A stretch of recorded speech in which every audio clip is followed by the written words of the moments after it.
This is the Note Closer Show, where you get the latest developments in distressed note investing and learn the secrets of how you can control millions of dollars worth of property for pennies on the dollar. Get educated and entertained by someone who has closed thousands of deals and lives to support you in achieving the same. Now, here's your host, CEO of We Close Notes, Scott Carson.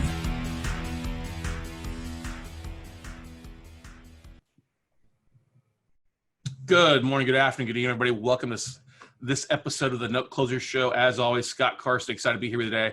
And we continue our market series with some of the hotter markets across the country and doing a deep dive into what's going on in those zip codes and those neck of the woods that many of you guys are either living in or looking to invest in. I mean, I first want to thank everybody in Note Nation for listening, subscribing, and of course, sharing the podcast out there as well. But we turn our attention to a market that years ago was really kind of ground zero central for a lot of the foreclosure markets out there in 2010. I originally started investing in this market back then when there was 14,000 REOs waiting to roll out in the market. And that's a crazy aspect of things. And the market has rebounded strong, doing really well. One of the hotter markets of the last couple of years out there. And so I was really excited to reach out to these three crazy cats who are doing an amazing job in really doing great stuff, wholesaling, investing in their market, and then also providing really great content on their own podcast out there. They're the hosts of the Cash Now Homes Money Making Money podcast. And these three guys have a ton of experience in what they're doing in the market. I'm honored to have the men, the myths, the legend of the Phoenix market join us today. We've got George Aplicano, Alberto Ceja, and Mark Andersen joining us from Phoenix today. What's going on, guys? How's it going, bud? How you doing? Doing good, doing good. So let's you guys are doing a great job. How did you guys get started? Let's start with that before we dive into the numbers and some of the things that we see out there. How did you guys dive into decided you were going to be real estate investors? Well, I mean, I've been in the lending. I was in the lending industry. I've been in the lending industry since before the crash, and even after the crash, I was still in the lending industry. Worked for some of the big banks, and then after a while, I just got a little tired of that. So I said, something. Let me look into the whole wholesaling aspect of the real estate part. And when I started doing that, I just said, something, if I want to be doing real estate, might as well have another avenue. So I also got my real estate license. That was about 5 years ago. And then just jumped into it and definitely started doing a little of the retail part of the real estate. And that's when I pretty much met up with George here. That I've actually known George from the lending industry. Right. Oh, really? Okay. Yep. I'm sorry, George. I'm sorry to hear that. No. I know, exactly. Exactly. You want to hear the sad part? I was there for 20 years. Wow. Yeah. So, 20-year veteran in the mortgage industry. I was a loan officer. In that time, what happened was that still living paycheck to paycheck, right? We had a conversation a little bit off air that most people are living paycheck to paycheck, or they're at least 30 days behind on their mortgage. Well, that's where I was, and I realized even no matter how much effort I put into trying to excel in the business that I was in, it just wasn't working, right? So all of a sudden, read the book Rich Dad Poor Dad. Yep. And the mindset shifted from there, found wholesaling. And the weird thing about it was that when I read the book and started seeing some of the stuff some of the strategies that he was performing, lease options, wholesaling and investing in general, I was doing the mortgages for those investors, paying them off. And I never realized it until after I read that book. And so then once that happened, it clicked, and I was like, I can do this. I can be the guy on the other side of the table. Mm-hmm. So, got into that and started reading up, got my degree in YouTube University and met up with Albert here, and it's been a blessing since. So, Mark, how'd you get started? Well, I've been in the mortgage industry. We're all mortgage industry people. I'm so sorry. Yeah, no, yeah, exactly. 15 years for me. Wow. Since I moved here to Arizona, jumped right in at one of the bigger banks. Stayed there for a while. Met Albert while I was at one of the bigger banks. We've been friends for a decade at least now. He started venturing off doing his own thing. I kind of stayed in the mortgage industry. Not kind of. I stayed in the mortgage industry for a few years longer. And then recently, December? So it's been 3-4 months. I just couldn't do it anymore. Had that mindset like this. Just I'm not living my life here at the desk. And I quit my job. Joined Albert and George. Within days of joining, they gave me a lead for wholesaling and gave him a call, sold that guy a house. It was crazy. It just everything put together. It was a huge learning experience, and I've been trying to maintain that since. Very nice. Very nice. Yeah, that's the thing. When you come from the lending side where you've got to check every box, cross every T, and dot every I, wholesaling and some of the other cribs, if you're like, what? I can actually do this without having to. It's such a relief. Wait, I only need 2 papers? Are you kidding me? Yeah. Like, you're not looking at my credit score? What? Right. You're just gonna you're gonna lend me money without anything? Is Ashton Kutcher going to step out of the weeds? Right. I'm being frank. Exactly. Right now. So you guys have seen some trends, obviously 15, 20 years between. I mean, you guys have a old man retirement age of wisdom between the three of you guys. And the Phoenix market's gone through some ups and downs. It's been a bit of a yo-yo a few years back and stuff like you've seen it rebound back. Where is the market out there right now? Because the big thing that when I saw you guys were moving some wholesale deals that had 150, 200 grand in equity, I was like, whoa, okay, we got to talk. What's the market looking like? You're still getting a lot of California investors, or you're just seeing more inventory sitting and deals that are popping up that way? Retail wise, nothing is staying on the market. Yeah. Right. Retail wise. Retail wise, I mean, it's insane. Yes. As far as properties, they're going quick. Yeah. Within days. Yeah, within days. So that and then the wholesaling part, I guess it's a little different. Go ahead. Yeah, the spreads are getting thinner. Yeah, they are. That's what it is. And so we're kind of, we had the discussion earlier this morning that we have to start changing our strategies, right? So because on a traditional wholesale deal, right, we used to be able to net 20 to 40 on here, and it's not happening anymore, right? So with them being licensed, we were giving the option in regards to listing it. Some people are still not seeing it. A lot of our competition are kind of overpricing their properties at this point in time. And so we're kind of thinking about doing some hoteling, right? Get the property, acquired it under contract, clean it out a little bit, put it on the MLS, and we'll see how that goes. But this is something that we just barely started going into once again, because the spreads are not there and the inventory is not lasting long on the MLS. Yeah, it doesn't last long. A lot of the spreads that we are getting here is we're also doing our own flips. We got a little bit, well, not a little bit. We pretty much, I think, we've done more multifamilies. Right. Talking duplexes, triplexes, or you're talking like apartments? No, duplexes and small multifamilies right now. Okay.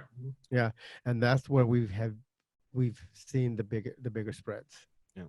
So and that's helped us out from coming from a lending background. We understand some of the numbers, right? So we understand, times 4 units, we're going to know that we're going to net X, right? Based off of that and understanding the cap rate and our cash on cash return based off of everything. So that's what helped us a lot, actually.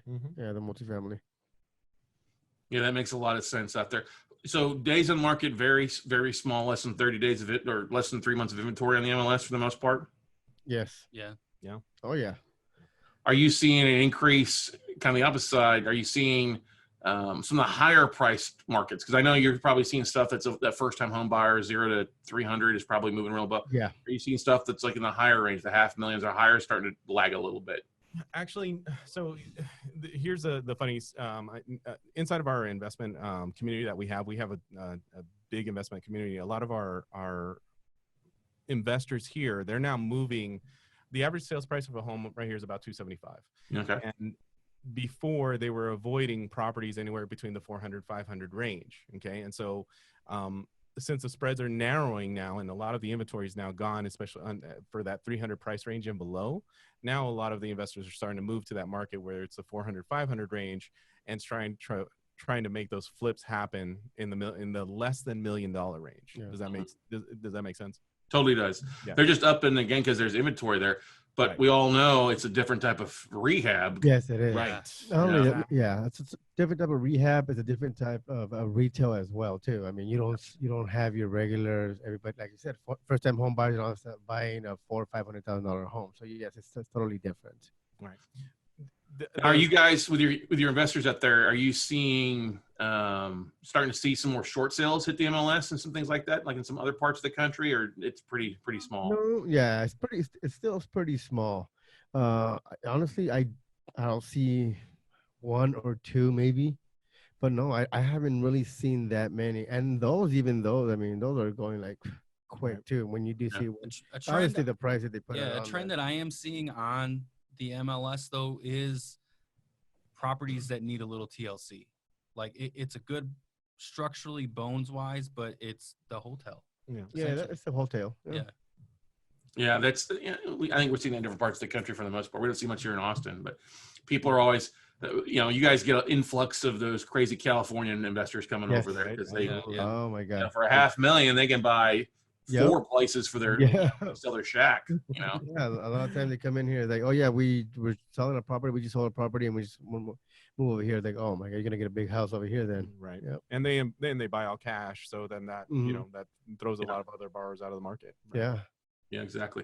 Now, you guys having such access to so many things, which is awesome. I love that. I can sit here, pick your brain all day on stuff, but we won't do that for the most part. Yeah. With the mortgage industry, one of the biggest things that we saw, obviously, a decade ago was a lot of the pick-a-pays. The option arms popping up on, a partial interest payment, and you're re-amortizing the deferred interest and stuff like that. Have you seen a comeback of that point? We know that arms have been back for a while now, but are you seeing any of those popping up by any chance? So I still have my mortgage license.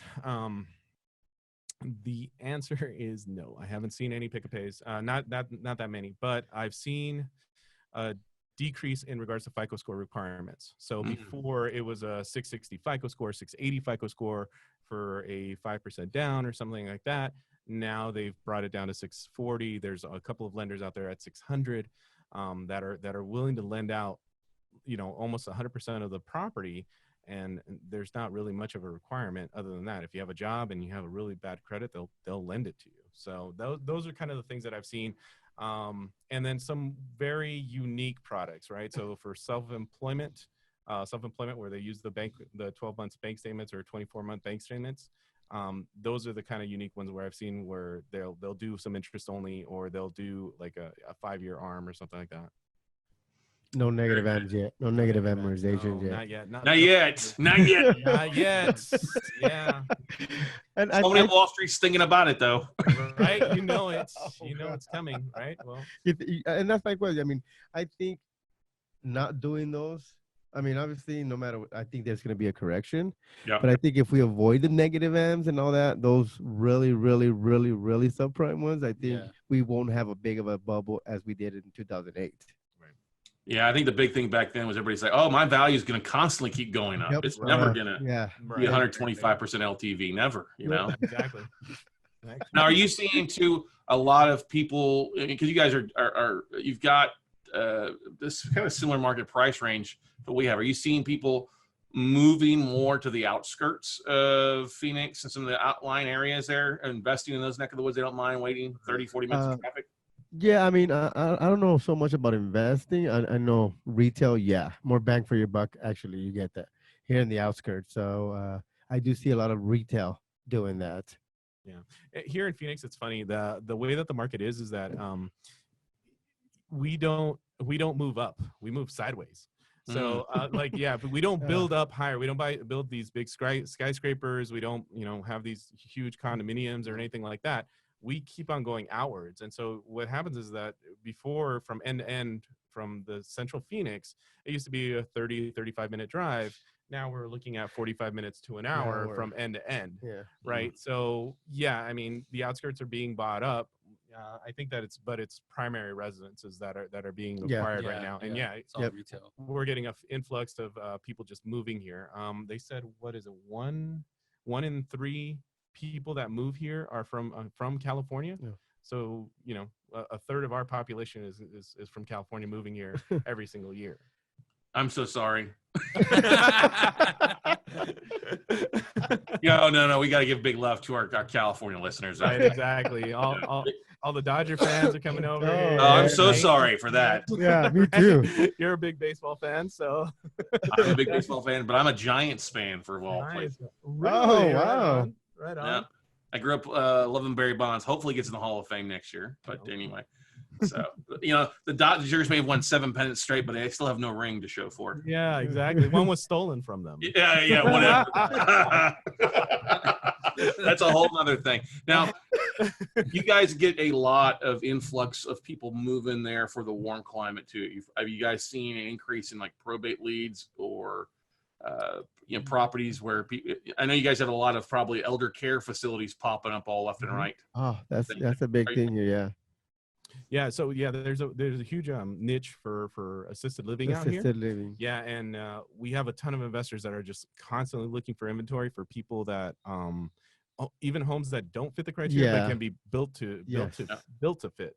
And you know, the unfortunate part of the market is that this area is not built for that, but the demand is here. So you know, nowadays a lot of our counterparts are actually looking for land to try to build these assisted living here, because they can actually buy the land, build the building a lot cheaper than actually remodeling a property. So yeah, we do get a lot of that. Yeah, and just so that you know, when I moved from California to here, I had no issues with my joints. Like, yeah, all of a sudden nothing hurt. Like it was, something about Arizona, the sun out here, it just, you know, it's a relaxing, nice place to be. Sun's out, guns out for you, huh? Sun's out, guns out. That's right. Bam, gotta do the flex. So what are you guys finding, and without giving away any of your trade secrets with you finding your deals, what activities, investment activities, investor activities are you seeing either working for you guys or your network of investors? Are you still seeing a lot of door knocking or yellow cards or postcards or yellow letters or bandit signs? What are you seeing is having the best bang for the buck or these days? I think the virtual assistant is a big thing here in Arizona. Yeah, it's you know, hiring the virtual assistant to do making the cold calls and skip tracing, obviously. I don't know. I know there is some big time investors here doing still the mailers, but for us, it's a big part is the virtual assistants. Wow, I love that. Would you mind going into a little bit more detail about that without? Sure, no problem. So what we do is we get a list of data, right? So say, for example, we want probates. We'll go ahead and pull in, we'll start to dissect the list, right? So we'll look for high equity or violation codes. From there, we'll just gather a list, and then we end up putting it into a dialer system. That dialer system, we have a virtual assistant. The virtual assistant will go ahead and dial basically to try to see if there's any interest on it. From there, if there's an interested seller, then we get that warm interested seller. It goes into our CRM. We start following up with phone calls, and then, you know, we build relationships. Usually when we build a relationship, we don't come at it like, hey, sell us your home or whatever, anything like that. We come from a consultation standpoint, right? Like, let's build some rapport. Let's build some trust. What's your pain point? Offer your pain point. Okay, how can we solve that problem? Right. And then no matter what, whether it benefits us or not, you know, we'll give them the best option that fits their needs. And usually 9 times out of 10, it ends up coming back to us. Right. And then we end up either, you know, whatever we have to do at our end, wholesale it, take it down, fix and flip it, whatever it is. Retail. Right. Retail, whatever that funnel is. With the 3 of us, we have so many different options and channels that we have a solution for their problem. That's a unique competitive advantage that you guys have over most people just being investors. You guys, worst case, you list a property, make a commission, you know? Yep, yeah. Exactly. Right. And it's to the benefit of the seller, right? You know, if you go into a house and it's a beautiful home, right? Brent, you know, let's just call it under 5 years old, and they want to sell it with the appreciation that's in this market. Well, you're doing them a disservice if you're saying, okay, well, I'll buy it at, you know, at 60 cents on the dollar. It doesn't. it's something that doesn't fit their needs. Yeah. So, once again, right, the best option may be to looking at it and listing it. Or, even in this market right now, we'll even throw the option, do Airbnb, VRBO on this property, just because of the location that you're here, make some money.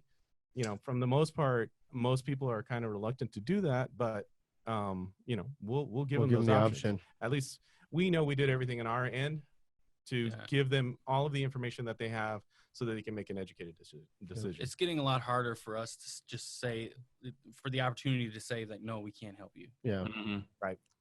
Yep. Which I love, because we always have a solution for them. Yes. Right. You should be all the solution doctors. We got a solution. Oh, that's good. Exactly. You can use that one. We got a solution for housing ails. There you go. Ooh, nice. I like that, solution doctors. So you guys brought up a very critical point there, when we're seeing this in a lot of different parts of the country, where investors are going to that short-term rental model, the Airbnb, the VRBO model. You're not seeing any kickback by the city or any of the hotel chains like that trying to fight that in different areas. Here in Austin, they've outruled that, and actually Travis County here, where Austin is, can't do an Airbnb. You got to be outside the city limits to do that, which is kind of a big pain in the ass. Right. No, we haven't seen that here. I think the most that we've seen here is maybe an HOA association saying that your lease has to be a minimum of 12 months.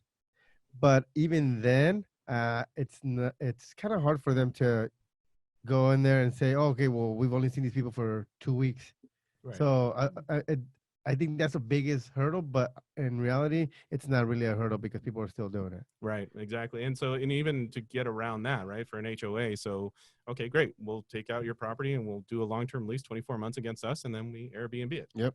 You know what I mean? It just, there you go. And now, we're the owners, but still there's a sublease under that. Mm-hmm. So. Sneaky bastard. That's a nice lease option.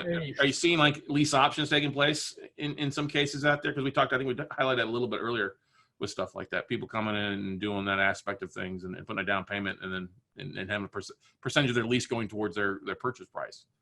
Well, so to answer your question, sorry guys. No, go ahead. So not necessarily. Rates are so low right now. People are qualifying. They're qualifying. The market, it's been, 10 years, 12 years since the market crashed. So now all of the people that had foreclosures, BKs, and all that stuff, modifications, all that stuff is now gone off of their credit reports. So because of that, we haven't seen very many lease options. Our foreclosure inventory is very small here. It's very small here. And then also our just general inventory is very small. So nothing is staying on the shelves right now. So all inventory is just kind of going off.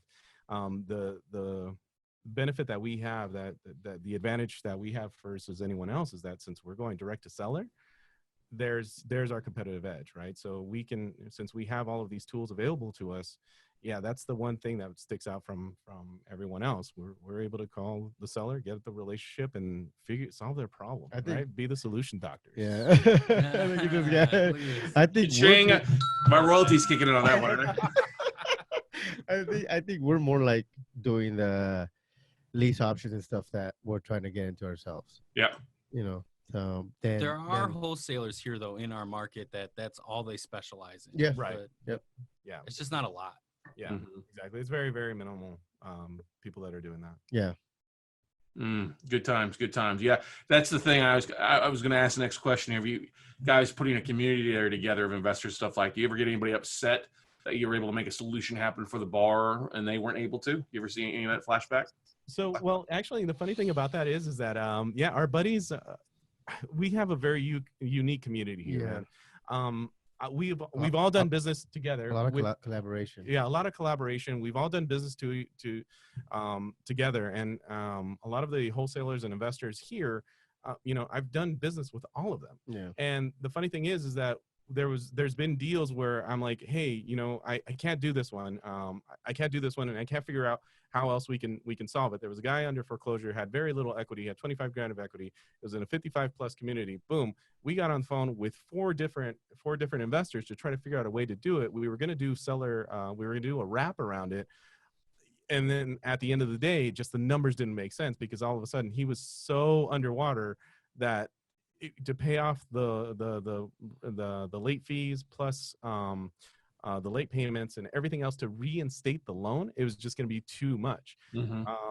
So we ended up giving him the option for even a short sale, and that was the only option that we could possibly do. But we collaborated throughout the whole entire investment community, and we came up with these different solutions to try to help him.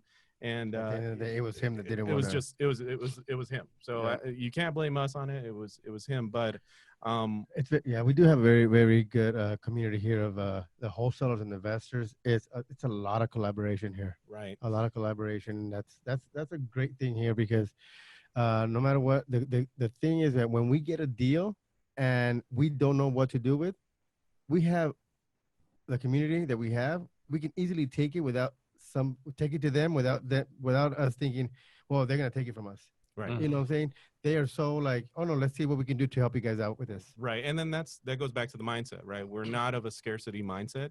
We're an abundance mindset. And so are they. And so then the wavelength that comes back, it's like, we're not taking anything away from you. We're going to help so that we can all get to a better place. Yep. As a matter of fact, one of my peers, he was signing documents over there, and he looked at the assignment fee, and he's like, oh wow, $60,000 assignment fee. And he was like, dude, that's awesome. Yeah. That's awesome. I'm glad that he made that money, right? A couple of my partners, properties that we bought off of a separate wholesaler, they made their 20K on it, and we were like, awesome. Keep going. Send me more. We'll buy more. Yep, exactly. So yeah, it's once again, it's that mindset. The mindset has to be the abundance mindset, and within our peer group and where we're at, it's one of those things that we're blessed. Yeah, right? I agree. Not all markets are like that, and we've heard some of the horror stories right out there. The reality of it is there's an abundance of deals. Yep. There's always an abundance of deals, and so if you get the right people around you, it's just going to be a matter of time before you explode. I agree. It's such good stuff. Yeah, Arizona's always had a big investor market, which is great, and it's always good to hear that it's very cohesive, or as I like to say, co-opetition. People are competitive but working together to make things happen, and you can't have that one. Sorry, all right there. George over there. Oh, hey, I like that one too. I'm gonna write that one down. Well, but that's also, it kind of leads me to another question. Are you guys doing anything in the commercial markets? Are you seeing any changes in the commercial space? Obviously, we talked about medical, long-term care and some of that stuff happening. Are you seeing anything else out there in that neck of the woods? I have a couple of developers that are looking into long-term leases for commercial buildings. That's kind of where it's at. I mean, we've been seeing a little bit more of the commercial. The reality of it is that is such a location-based business. In certain areas of Phoenix, right? Some are better than others, right? So traffic is going to dictate what is going to be an actual good location versus one that's not. Yeah. And so we've been seeing them, but it's just not as dense as the regular single family residences out here. Does that make sense? It totally makes sense. Yeah, it doesn't make sense. On the you guys are what was it 90 days to foreclose in Arizona, or is it 30 days? What's the foreclosure time frame in Arizona? I've been 90 days. 90 days. Yeah. 90 days? Okay. Yeah. Yeah, it's still relatively quickly. And you say you're not seeing that many foreclosures. You guys have like here in Texas, we foreclose the first Tuesday of the month for the most part. You guys, was it once a week out there, or how often do the foreclosure actions? Yeah, I believe it was a week. Once a week. Once a week, yeah. Right. Okay. Once a week, yeah. And then so we from the so everything that we have here in regards to the data that we have available, everything is online. Yep. So we don't have to go to the courthouse to get anything that we need. It's already available to us online, and since it's already public information, well, what happens is that the competition's already all over it. Yeah. So if there's a foreclosure on there, or there's a 60-90, right? So say, for example, you get lists from TransUnion or Equifax that there's 60-90 day lates on that, we're already jumping on that. We're already calling them. Mm-hmm. They've already been called for the last 4 or 5 months, where they've been keeping that rolling 60, and we're already on top of that. So chances are, by the time that they get to that point where, okay, tomorrow it's going to foreclose, they give us a call and say, hey, I'll sell you the house tomorrow. Like, okay, no problem. Here you go. Here's cash. Yeah, don't you love that? They could have called you 60 days ago. They called you. Exactly. We've been telling them, we've been posting our face on Facebook and Instagram, like, hey, sell us the house. But I'll tell you something. You still do see a lot of banks doing extensions on the auctions. Yeah. Yeah, you do see that a lot though. Right. Yeah, I think that's everywhere. People have come up with, they're either filing BK to delay Yeah. it or doing a TRO or some sort of temporary restraining order. Right. Yeah. You know, or trying to find a solution. The bank's extended it for a little while. Yep. Yeah. We've done that with where we'll suspend the foreclosure on a note deal because they're in a trial payment period. So if they miss a month, then we can always kick it back in and get rocking along. Oh, gotcha. Oh, wow. That's awesome. Gotcha. Okay. Now, everybody's favorite asset is apartments these days for the most part. Are you seeing a big influx of that out there? How's your multifamily market when we're talking apartments for the most part? Apartments here, to get apartments here, it's very expensive. So what we're starting to do and starting to look at is looking outside the Phoenix market. Yeah. But yeah, I mean, for the most part, it's pretty expensive to get here apartments here. Mm-hmm. Now, outside the Phoenix market, you mean other areas, other smaller areas in Arizona, or outside the state altogether? Outside the state altogether. Yeah. We just started diving into the Wisconsin market, southeastern Wisconsin. Good stuff. Yeah, I gotta love Green Bay, that neck of the woods. The one thing about Milwaukee or Wisconsin is always that property taxes are so high up there. Quite a Yeah, bit. I know. Yeah. That's what we started noticing. Yep. That was the first thing that we noticed when we bought our first one. We were like, "Hey, what? How much?" Yeah. We're gonna fight those taxes every year. Exactly. How long is a tax foreclosure in Wisconsin? Yeah, I know. Yeah. Drag it out there, definitely.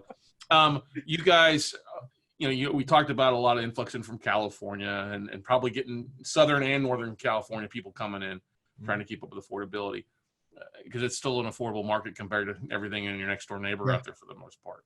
Yep. Where do you guys, if you guys could look at a crystal ball, and I know that's a big deal for all of us, because that was the case, we'd be in Vegas at the draft. Right?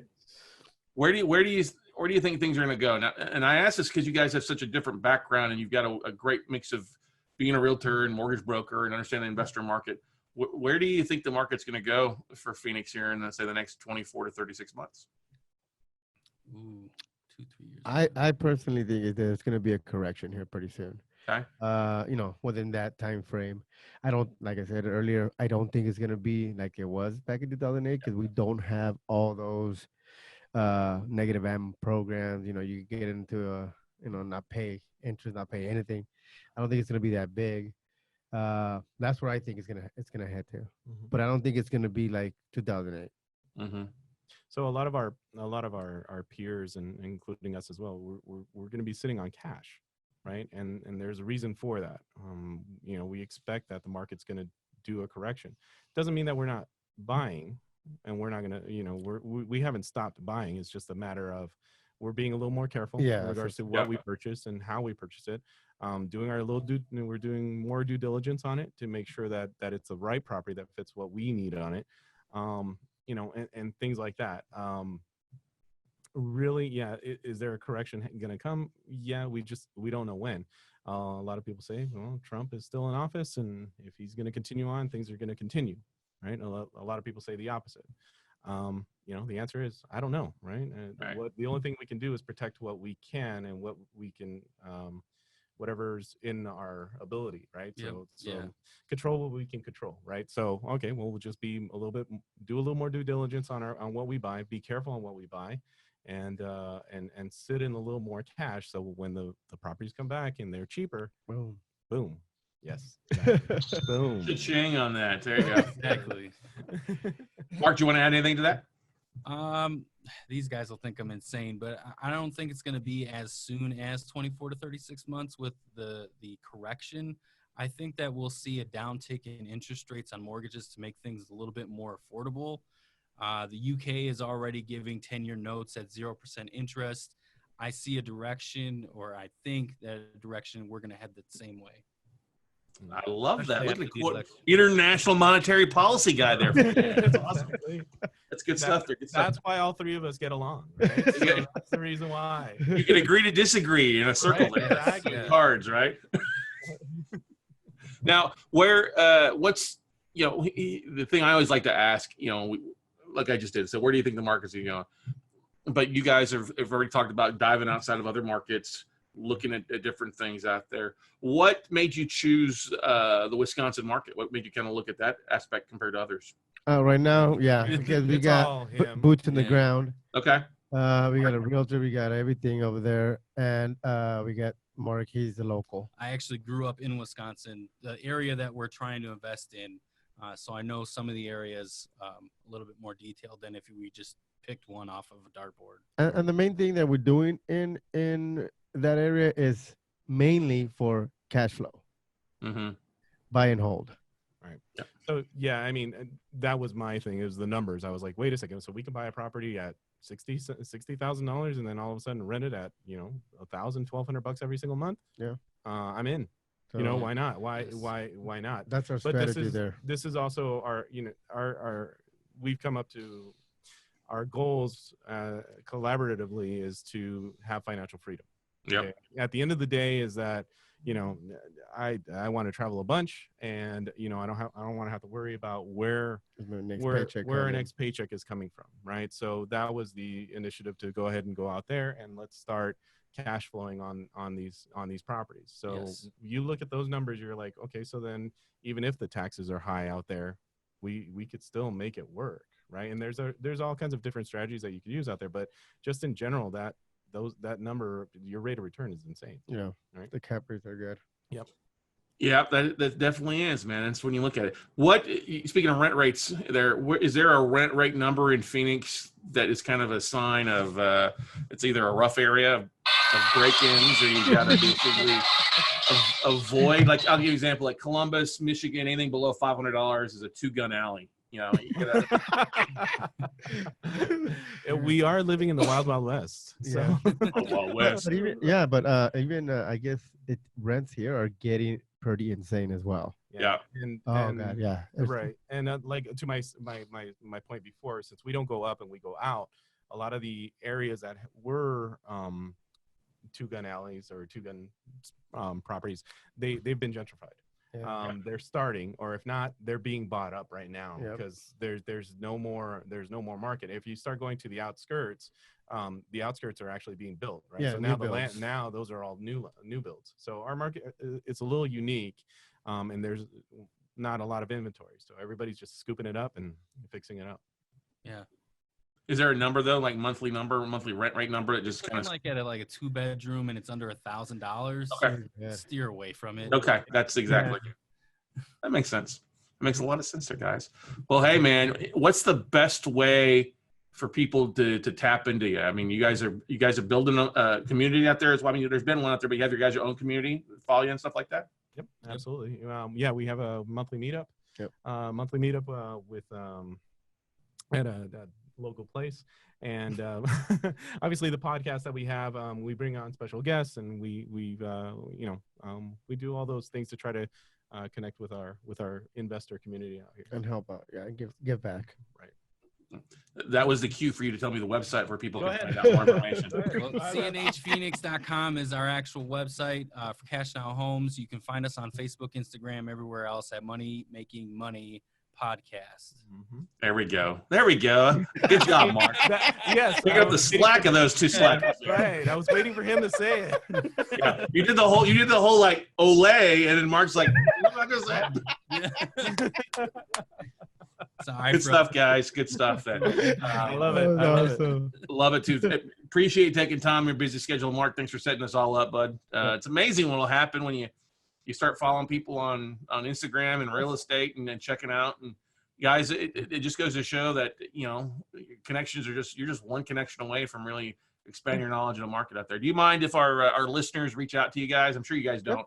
Whether they're buying, selling, or looking for more due diligence. Anything. Yeah, anything, questions or anything, we always are answering back on our Instagram, Facebook, all of our socials. Yep. So yeah, by all means, reach out, and we'd be happy to help out.